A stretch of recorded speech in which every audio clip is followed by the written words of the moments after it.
siapa Kapolda kita harus tahu atau kita bisa mengatakan aspirasi. Ingat, disiplin aman, gerak televisi Islam beliau, kita percayakan kepada beliau. Karena kita adalah muslim yang baik, alat perjuangan kita yang baik. Assalamualaikum warahmatullahi wabarakatuh. Kita akan tercerai-berai hanya karena membela satu orang. Betul, saudara-saudara? Di Amerika, saudara-saudara, ada demo anti-Islam, tetapi umat Islam tidak pernah demo kepada agama yang lain. Terima kasih kepada rekan-rekan media yang meliput pada hari ini.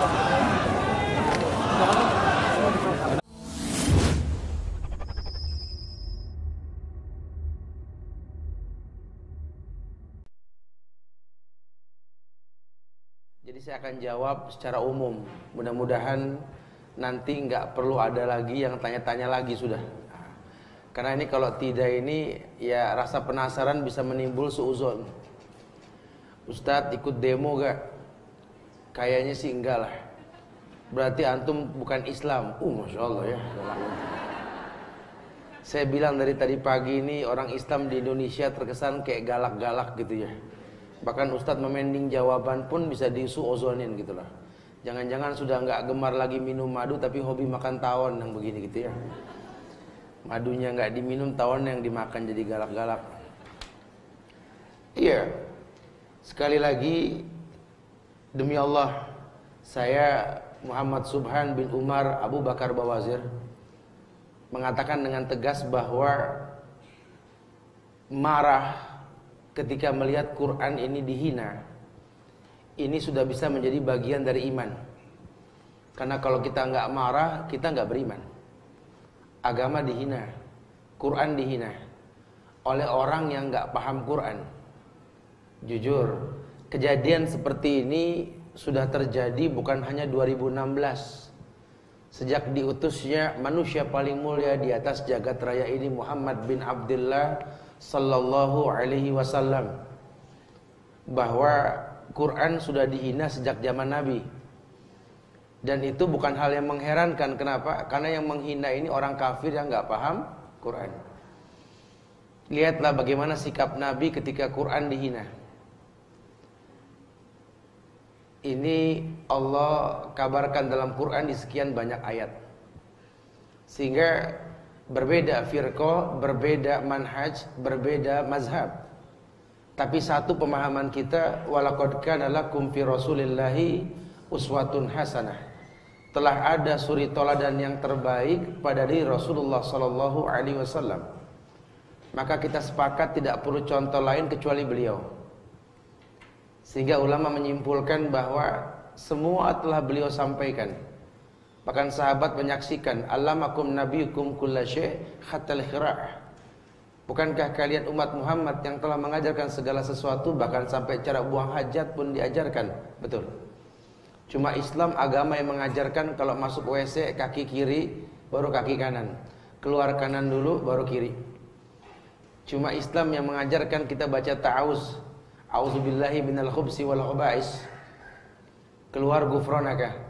Cuma di Islam doang kita nggak boleh menghadap membelakangi kiblat ketika buang hajat, betul? Agama lain nggak ketemu. Kalau buang hajat diajarkan, apalagi bicara jihad. Ini fenomena di masyarakat sekarang, banyak orang mengatasnamakan jihad. Demonstrasi adalah jihad. Anda berlindung kepada Allah. Seandainya salah dalam pemahaman, tetapi sampai detik ini tidak pernah mendengar kalimat demonstrasi bagian dari kalimat Islam. Kenapa kita berbangga dengan istilah yang bukan istilah Islami? Kita nggak berbangga dengan bahasa nasihat untuk ulil amri. Sementara kalau sudah pakai bicara nasihat, tidak semua orang berhak untuk menasihati, kecuali orang yang berilmu. Manakala orang yang berilmu memberikan nasihat, tegaklah hukum. Allah bersumpah demi waktu, semua manusia rugi kecuali orang yang beriman. Siapa orang yang beriman? Wa tawassaw bil haq wa tawassaw bis sabr. Dialah orang yang memberikan nasihat dalam hal yang baik maupun hal kesabaran. Karena janji Allah, wa ja'alna minhum a'immatan yahduna bi amrina lamma sabaru. Allah akan janjikan kepada kita seorang pemimpin ketika kita bersabar. Lamma sabaru. Sehingga bagaimana membuat masyarakat ini tetap sabar? Membuat masyarakat ini tetap sabar. Bukan malah membuat keanarkisan yang bertambah-tambah, tidak. Kita nggak pengen seperti itu demi Allah. Makanya kalaupun besok terjadi banyak orang demo mengatasnamakan jihad demonstrasi karena turun ke jalan, saya menyikapinya adalah bukti bahwa marahnya rakyat. Nah, kalau sudah bicara marah, tidak ada hukum dalam hal ini.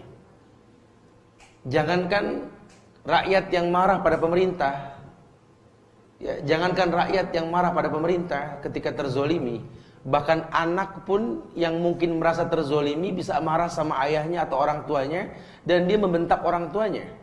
Tidak dikatakan anak ini benar, tapi tidak dikatakan pula salah. Kenapa? Karena dilihat hukum sebab akibat. Apa yang membuat dia membentaknya, itu yang perlu dipelajari.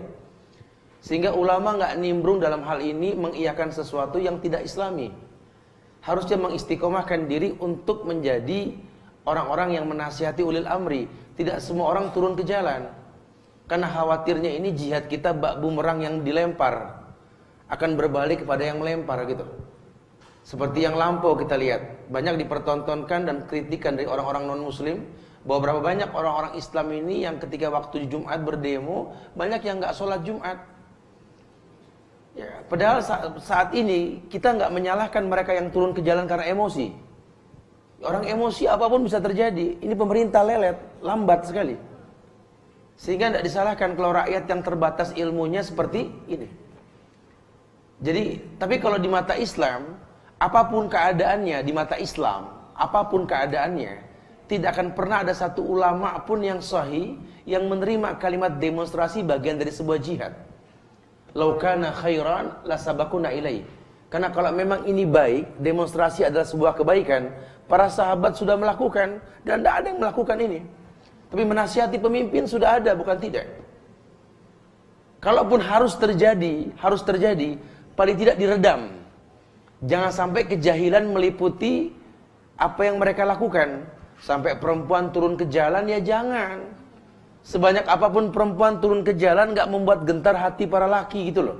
Karena memang bukan di situ tempatnya jihad. Yang dikhawatirkan malah nanti selfie depan spanduk gitu loh.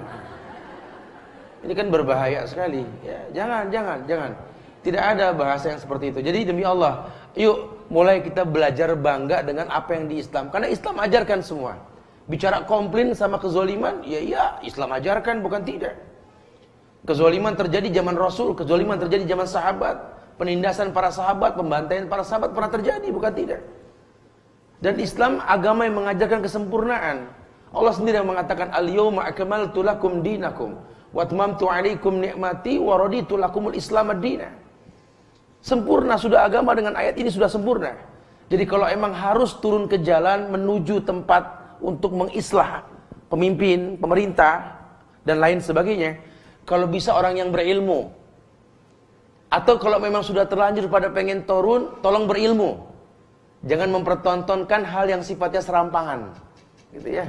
Karena tidak ada kebaikan dengan datang dengan cara yang diharamkan. Ya, jadi jangan pernah kita menghayalkan sesuatu yang baik datang dengan cara yang tidak baik. Tidak akan pernah datang sebuah kebaikan pun dengan cara yang Allah tidak ridhoi. Makanya bismillah. Apapun yang terjadi di tanggal 4 nanti, saya hanya berwasiat buat diri saya dan antum sekalian, masyarakat dimanapun mendengar, berilmulah sebelum beramal, supaya tidak keanarkisan ini menimbulkan mudarat yang lebih besar. Wallahi, wa innallaha ta'ala la yunalu ma indahu illa bita'ah ajmilu fit talab. Semua yang baik yang kita inginkan, yang bangsa ini inginkan, yang seluruh masyarakat muslim di negeri ini inginkan, adanya di sisi Allah. Dan semua yang di sisi Allah ini tidak mungkin datang dengan cara yang Allah murkai. Ajmilu fit talab. Ayo, perbagus cara meminta. Allah janjikan kemuliaan. Apa janji Allah? Wa ja'alna minhum a'immatan yahduna bi amrina lamma sabaru. Istiqomah dalam kesabaran, stabilkan iman. Allah janji pemimpin mulia akan datang ke negeri ini. Sisanya jangan cuma menghilangkan asap, matikan apinya. Karena penyebab kezaliman terjadi ketika Rasulullah SAW kabarkan kepada kita. Respek dalam dada musuh kita hilang karena kita yang menghilangkan. Apa kata Rasulullah? Yusikul umam an tada'iyal aklatu ila qas'atiha. Wa min qillatin nahnu yawma idin ya Rasulullah, la bal yawma idin antum katsir. Walakinnakum gutha' ka gutha'i sayl. Wala yanzi'anna Allah min suduri aduwikumul mahabbah minkum. Wala yakdhifanallahu fi qulubikumul wahn. Wa mal wahn ya Rasulullah? Hubbud dunya wa karahiyatul maut. Ini yang dikhawatirkan.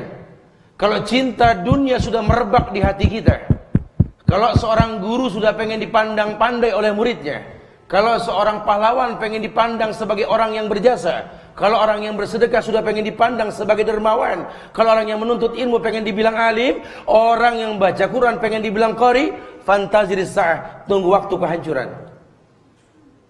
Maka manage emosi kita esok hari. Lihat sababnya. Apa kata Rasulullah? Masanya sudah dekat. Dulu zaman Rasul belum terjadi, akan terjadi.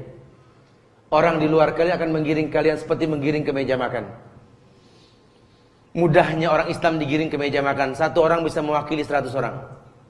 Lihat, satu orang kafir bisa bikin geger Indonesia, betul? Masya Allah. Terjadi. Nabi hanya menyimpulkan bahwa Allah ambil dari hati musuh kalian respect dari kalian. Sehingga adanya musuh membuat pelajaran buat kita. Oh iya, ternyata banyak orang Islam yang tidur selama ini. Dulu nggak ada yang ngehin tuh di Al-Maidah ada ayat 51, betul ya? Sekarang semuanya tahu ayat 51, betul lah. Dulu orang Islam nggak ada yang tahu tuh kalau namanya memilih pemimpin itu ada di Quran. Sekarang semua tahu, betul? Ini hikmah. Bukan berarti kita senang dengan ada orang yang seperti ini, kita nggak senang. Kita nggak pengen terulang. Makanya sebelum datang orang seperti ini Allah turunkan sama kita buat pelajaran. Yuk perdalam Quran. Hudan linnas wa bainati minal huda wal furqan. Ini Quran petunjuk buat manusia, pembeda antara yang hak dan yang batil. Makanya mudah-mudahan dengan hikmah ini yang terjadi, apapun yang terjadi, ya, demi Allah, orang Islam pintar mengistimbatkan hukum. Apa hukum yang disimpulkan? Bahwa dengan ada kejadian ini Allah pengen kita lebih dekat dengan Quran, supaya nggak ada lagi kasus yang berikutnya. Karena fitnah ini akan terus bergulir. Ya, orang-orang yang menginjak Quran akan makin banyak. Buat kita buktikan jangan sampai ada orang kafir menghina Quran kembali, insyaallah. Ya, jadi semoga Allah berikan kemuliaan buat bangsa ini, buat negeri ini. Nasihat kami hanya satu, berilmulah sebelum beramal, sehingga kesabaran bisa stabil, datang kemuliaannya akan datang insyaallah. Ya, deh, setelah ini nggak ada yang bertanya lagi, mudah-mudahan manfaat insyaallah.